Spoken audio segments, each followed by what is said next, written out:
Yo, what's good YouTube? It's boardzy. This is going to be a video comparing the Razer Deathadder V4 Pro and the Viper V3 Pro, the two main Razer flagship mice. This was by far the most common request on my V4 Pro review, because I kind of left it out, not because these aren't a good head-to-head matchup, but just because the shapes are so different that you can generally tell just based on like what you currently enjoy which is going to be a better fit.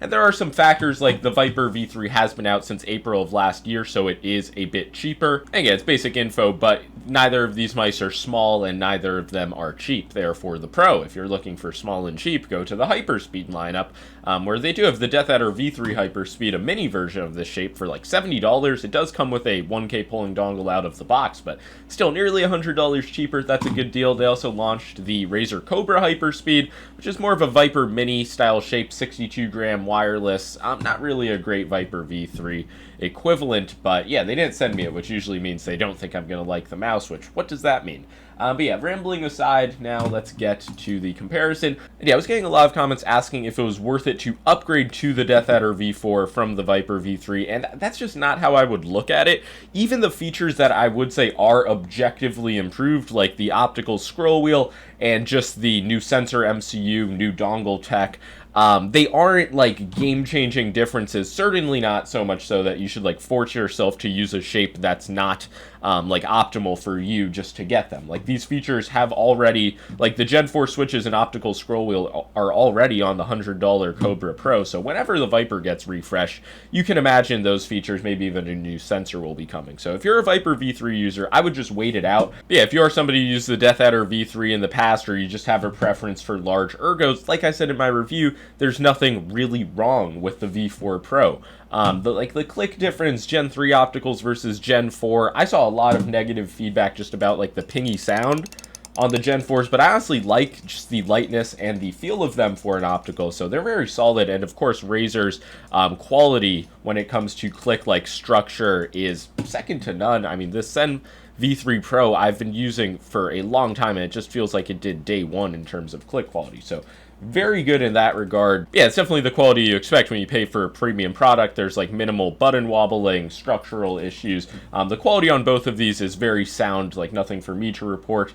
But yeah, I know Razer does use the recycled plastics. I've always thought they should use a harmful plastic, get it lighter, and just charge a carbon tax or whatever to the users. People would happily buy it, but I understand what they're doing. There's no issue with the weights. 57 grams on this large Deathadder V4 Pro versus like 54 on the Viper V3 Pro. And I'm not gonna lie, there is a difference in terms of feeling when these mice are in motion, because your hand is going to be making more contact on the Deathadder V4, and there's just more volume in general. It does have kind of like a more floaty feeling in motion. I mean, maybe mouse skate. I have stock skates on both of these. That could be factoring in. Yeah, I'm a fucking stock skate guy now. Sue me. I just like lost all interest in skates when they became catered to glass. And the Viper V3 Pro, it's not going to blow your socks off, you know? It's like in the low mid 50 grams on a larger shell. Like it's a good feeling weight. It feels stable, it doesn't feel dense, like the balancing's fine, but it's just similar in spirit to the GPX. Like it weighs what it weighs. It's not trying to be the lightest mouse on the market, but after so many years of using this like medium-sized flagship style of mouse, it's just something I'm very familiar with and used to. I mean, when I'm playing, honestly, between the Viper V3 and the Deathadder, I grab the Viper V3 just because it is a more narrow shape, it's a bit lower profile, and it's just more comfortable for me. Like, if I wanted my hands to constantly feel like somewhat overwhelmed by a mouse, I would main the Deathadder. And yeah, I'm not trying to shape monger, but it's just something I've noticed in the past few weeks using these mice interchangeably, and just historically with the Deathadder V3 Pro shape, which was the same. I mained that for a while and then just got off it because it's ultimately too big, and it's not like an ergo that's a very aggressive, like, out there design. It's like a pretty just safe, large shape feeling. And just the way it swings out towards the back, and the back of my hand is just almost entirely filled up surface area wise, versus the Viper V3 Pro, where it's like my hand kind of has it's a pinching in on it. This is just a more preferable experience for me across the board. I don't really recommend fingertipping such a large mouse, but yeah, fingertip is a bit easier to pull off on the Viper, and there's not the unevenness of the click height. But yeah, if you're somebody with large hands who palm grips, or you've just used large ergos in the past, I could totally see the Deathadder being a perfect experience, but historically, I just pick ambi over ergo. It's a tale as old as time. So yeah, that's my take on the shape, but it obviously does come down to personal factors. If you have any other questions about the shape, let me know. There's obviously a whole world of other mice that aren't just Razer flagships. Now for some other features like the coating, just the smooth touch black and white versions are going to be the same on both the Viper and the Deathadder. The special edition Viper, the Sen one, does have a more like glossy, like sticky, kind of wet rubberized feeling. The black version is the driest. And yeah, in general, I've noticed the white colorways do feel a bit grippier because of whatever they put on to prevent yellowing, which also does increase the weight by a gram. But yeah, that's enough about the coating. It is solid from Razer. Now the side buttons, these are hard to like directly compare. I believe they're using the exact same switch model, which is not optical. They say all of the buttons are optical, but the side buttons aren't.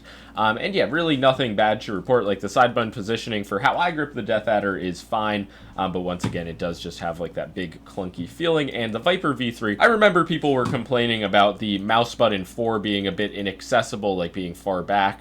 But that was really never an issue for me and how I grip. And yeah, the quality of these buttons, just the size of them, the accessibility, I rate them very highly, much better than like the thin pill style buttons that are very popular in the industry. And yeah, now I'm going to talk about the scroll wheels, and this is going to be a shocking segment because the optical encoder, one of the big changes on the Deathadder V4, is seeming to have some trouble. I mean, I'm just going to do a sound test.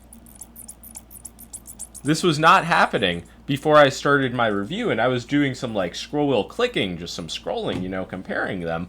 Not that I haven't used them, but yeah, I don't know. This scroll wheel, it's like it's trying to tell me something. Could make a little song out of this. But yeah, that's no good in terms of like, if somebody's using the wheel and it starts squealing at them, that's not a normal experience. Yeah, it seems to mainly happen when I'm switching directions. Like just normal scrolling, it's fine. And then switching directions, it's starting to squeal. So, yeah, I really don't know what to say about that. It's obviously covered under warranty, but if this becomes a big problem with the batch 1 units, I mean, maybe that will explain why many companies have avoided these optical wheels. They were meant to solve problems, not cause them, you know? They were meant to fix, like, reverse scrolls, ghost scrolls, just any type of scrolling inconsistencies. Yet, I will say, on mechanical encoders, used this for a while. It's never started screaming at me. So yeah, that is awkward, but you know, covering quality issues is a part of reviewing. Before this issue popped up, I really had no issue with the wheel, and it was kind of indistinguishable from a regular encoder, but of course with like some technical benefits, never mattered too much for me in Fortnite, just generally what I played. But yeah, that's kind of that. Any questions, comments, concerns you have about the wheel, leave them below. And yeah, last real change to talk about is the wireless implementation. The sensor is actually the same in both of these mice. Obviously, the dongle architecture and the MCU are both different. So there are some things like 8K wired and a more true 8K wireless on the Deathadder V4 Pro, but for most people using 2 and 4K, I can say based on my experience, like swapping between these mice, it's not going to be a night and day difference. And yeah, speaking about sensors, it just always feels like a lose-lose because there's a certain camp of people who just think it's all placebo, it's all snake oil. Razer's latest tech is on the same level as like Red Dragon's 3395 implementation.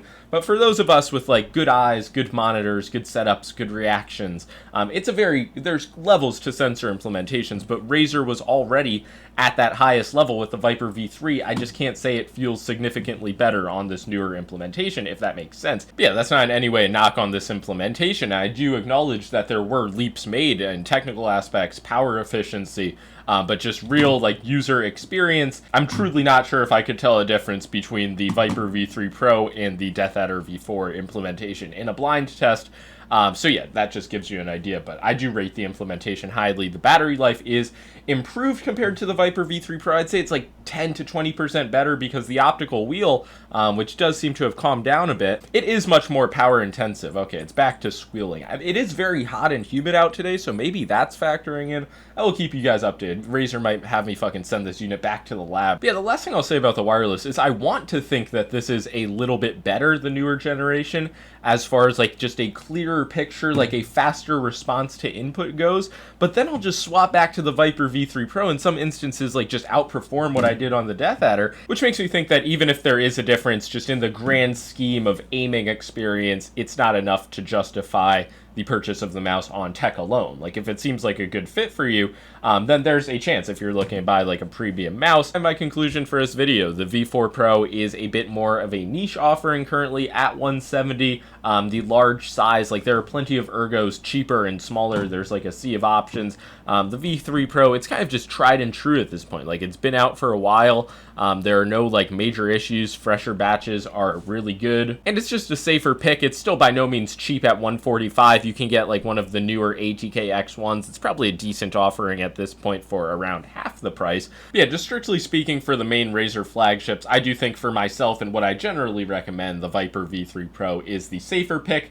It's at around $145 versus $170, so I mean, not a huge price difference, but just considering the higher price, the larger size, the Deathadder V4 Pro, the appeal does seem a bit more limited, and I am very interested in how this scroll wheel issue develops. Like, I'm hoping it just randomly goes away, but I will have to open up the mouse and see. But yeah, hopefully that does not become a widespread issue. But yeah, that's pretty much all I have to say for this video. Any other questions, let me know in the comments down below. Like and sub if you enjoyed, and peace out.